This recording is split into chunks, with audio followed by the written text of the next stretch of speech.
Kaitan dengan subtopik banding dan susun nombor. Okey, kita tengok soalan yang pertama. Okey, maknanya kita kena buat perbandingan lah. Okey. Jadi untuk soalan yang pertama ni, dia suruh kita bandingkan nombor sebelah kiri dan sebelah kanan. Okey, jadi untuk tajuk banding ni, untuk soalan macam ni, adik-adik kena faham apa maksud simbol sebelah kiri ni dan apa maksud simbol yang sebelah kanan ni. Okey. Jadi kita nak baca nombor untuk jawab soalan perbandingan ni, kita kena baca daripada nombor sebelah kiri ni. Okey, maknanya kita kena tengok. Okey, contohnya ni 103,438. Okey, adakah nombor ni, kita kena tanya macam tu. Adakah nombor ni lebih besar daripada nombor sebelah kanan, ataupun nombor sebelah kiri ni adakah dia lebih kecil daripada nombor sebelah kanan ni? Okey. Okey, kita terus kepada simbol ni dululah. Okey, simbol yang ni maksudnya lebih besar. Yang ni lebih kecil. Lebih besar daripada, yang ni lebih kecil daripada. Okey, jadi kalau kita tengok ni 103,000. Okey, yang ni pun 100, yang ni 102,000. Jadi nombor sebelah sini, okey, jadi nombor sebelah kiri ni lebih besar ke lebih kecil? Lebih besar lah. Okey, jadi adik kena tulis lebih besar. Yang menganga ni, yang ternganga ni, maknanya nombor yang menghadap arah ternganga ni, simbol ni dia lebih besar lah. Senang nak hafal macam tu. Okey, kita tengok soalan B.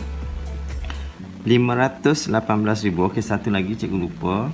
Kalau buat pembandingan ni, mula-mula kita tengok bilangan nombor dulu, bilangan digit.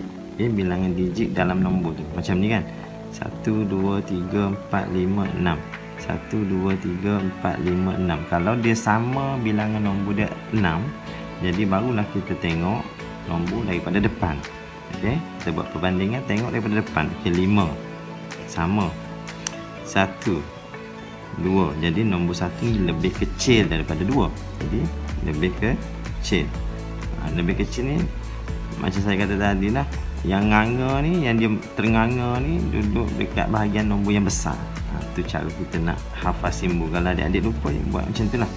Jadi nombor ni lebih kecil, yang tajam ni kecil, lebih kecil daripada nombor ni. Okey. Okey, yang ni kalau kita tengok, yang ni pun juga, yang nombor ni adalah 6 digit, yang ni pun juga 6 digit. Semua soalan samalah. Okey, tapi kita tengok soalan nombor 2, nombor 3 mungkin berbeza. Okey, jadi kat sini ini 700, ini 761,000, ini 700,000 lebih. Jadi dia lebih kecil. Jadi macam ni lah. Yang ni 922,148, yang ni 918,422. Jadi kalau kita tengok kat depan ni pun dah cukup untuk kita bandingkan. 922 lagi besar lah daripada 918. Jadi lebih besar. Okey, jadi itulah cara kita nak jawab soalan simbol ni. Kadang-kadang kita keliru nak letak simbol ni ya, sebab kita kadang-kadang kita baca nombor dia, nombor ni lebih apa? Lebih kecil. Jadi kadang-kadang kita tak tahu nak letak yang mana. Macam tu je lah.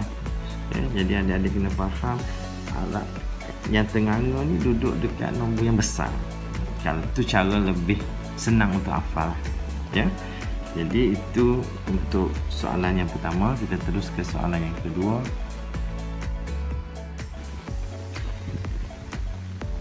Okey, untuk soalan nombor 2 dan nombor 3 cikgu sekalikanlah, sebab dia soalan dia hampir sama.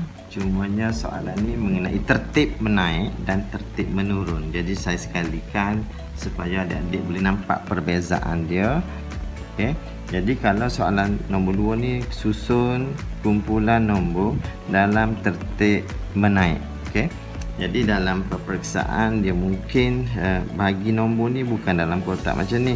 Mungkin dia bagi nombor tu asing-asing dalam kotak. Satu kotak, satu kotak, satu kotak, satu nombor, satu nombor, satu nombor. Okey. Dia boleh pelbagai lah. Okay. Jadi yang penting sekali dalam menyusun nombor ni, pastikan adik-adik jangan lupa letak koma. Okay. Tapi kalau adik-adik susun dalam kotak tu mungkin diterima lah. Okay. Yang penting kalau kita tengok kat sini, dekat soalan pun dia letak koma kan, tapi yang ni dia tak susun mengikut tertib menaik atau menurun.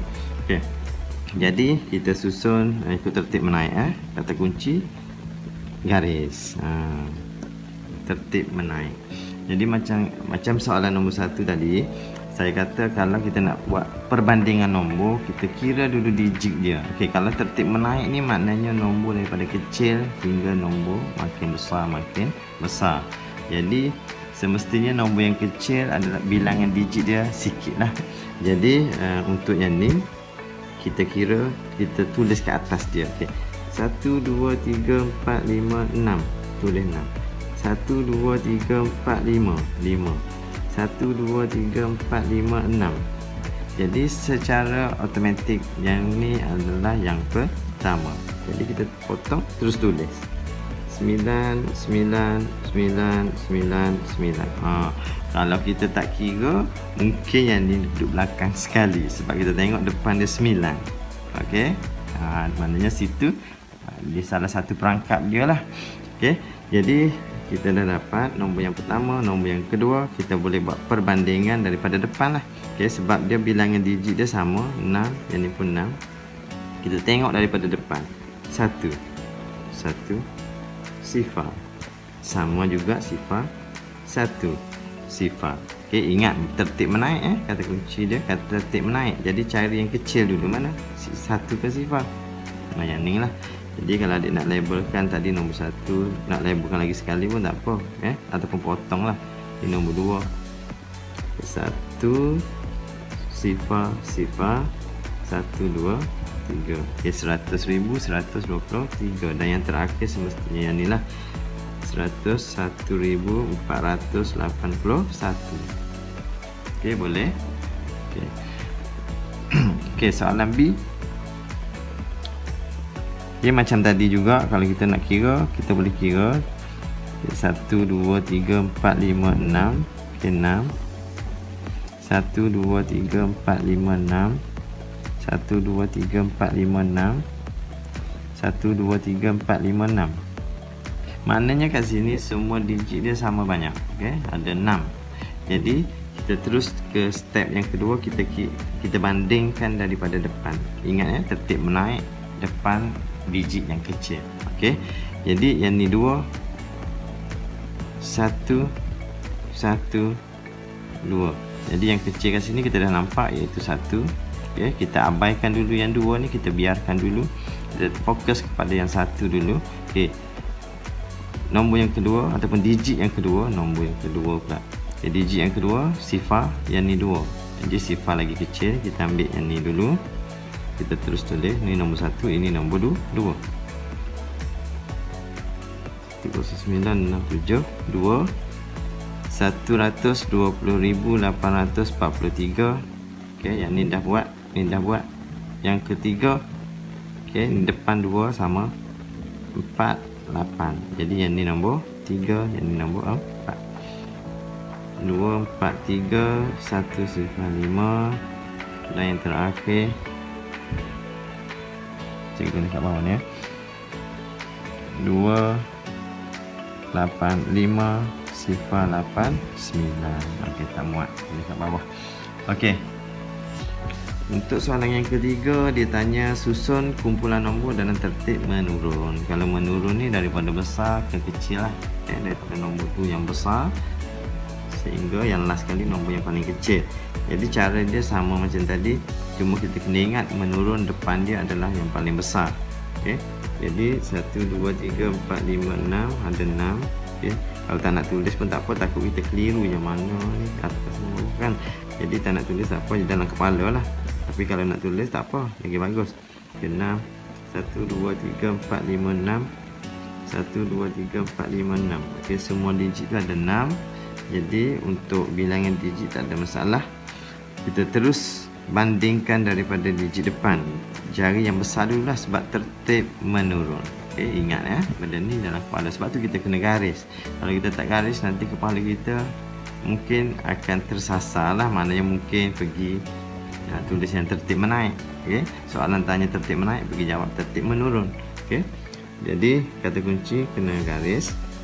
kita buat perbandingan digit depan. 5 4 5. Jadi kita abaikan dulu yang 4, kita tengok yang 5 dulu sebab dia lagi besar. Okey, tertib menurun yang besar kat depan. Jadi 5 5 1 sifar. Yang mana lagi besar? Sorry. Okey, minta maaf. 5 5 1 sifar.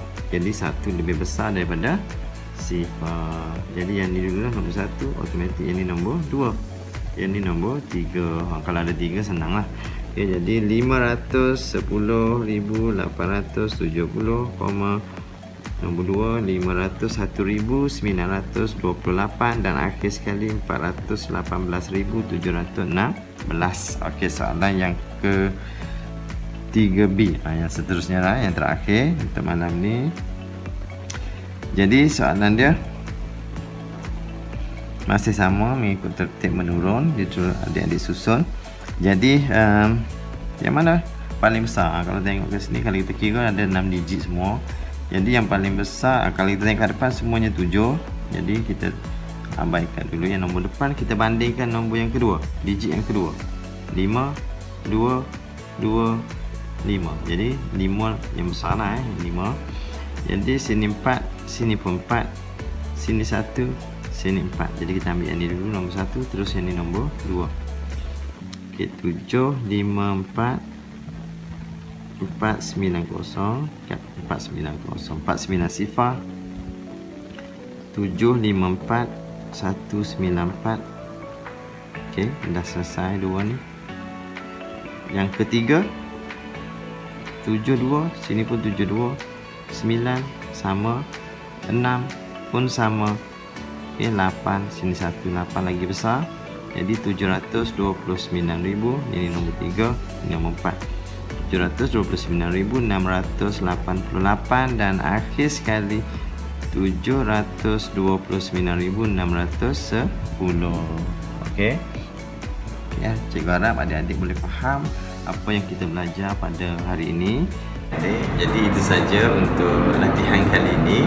Jadi kita akan berjumpa lagi untuk latihan yang seterusnya. Jadi jangan lupa subscribe, jangan lupa like, jangan lupa share, dan yang paling penting tekan butang ataupun tekan lambang loceng ataupun bell untuk adik dapatkan notification setiap kali cikgu upload video yang baru. Okey. Jadi itu saja. Sekian.